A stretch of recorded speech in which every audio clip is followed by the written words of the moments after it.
हाँ, अयस्कांत मिश्र आयोजक committee Tubuli memorial all Odisha Barabati cup पंचम संस्करण।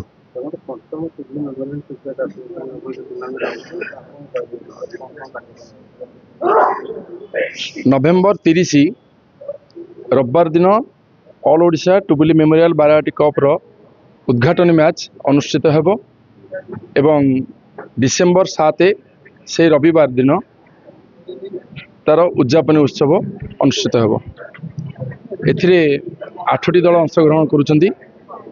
तन्मध्यरु कटकर 4टी union sporting rising students juvenile एवं निमपुर, भुवनेश्वर 2टी दल एमसीसी एवं किशोर स्पोर्टिंग, पुरी महावीर स्पोर्टिंग एवं निमापड़ारू एसपी फाउंडेशन दल अंशग्रहण करुछंती।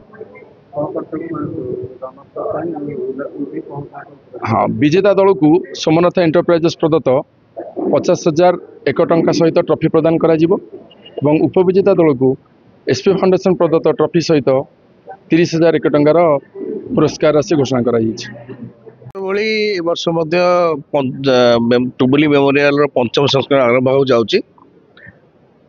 30 तारिख रु टूर्नामेंट स्टार्ट हम।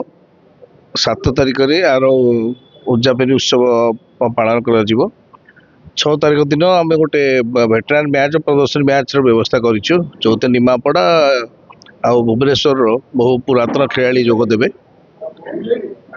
टूर्नामेंट प्रति वर्ष परी ए वर्ष विजेता दल को 50,000 एक टंका सोमनाथ एंटरप्राइज तरफ और उपविजेता को 30,000 एक टंका एसपी फाउंडेशन तरफ प्रदत्त कर सहित प्रतिदिन मैन ऑफ द मैच और फाइनल डे दिन best batsman, best bowler, best wicket keeper अन्य पुरस्कार व्यवस्था कर।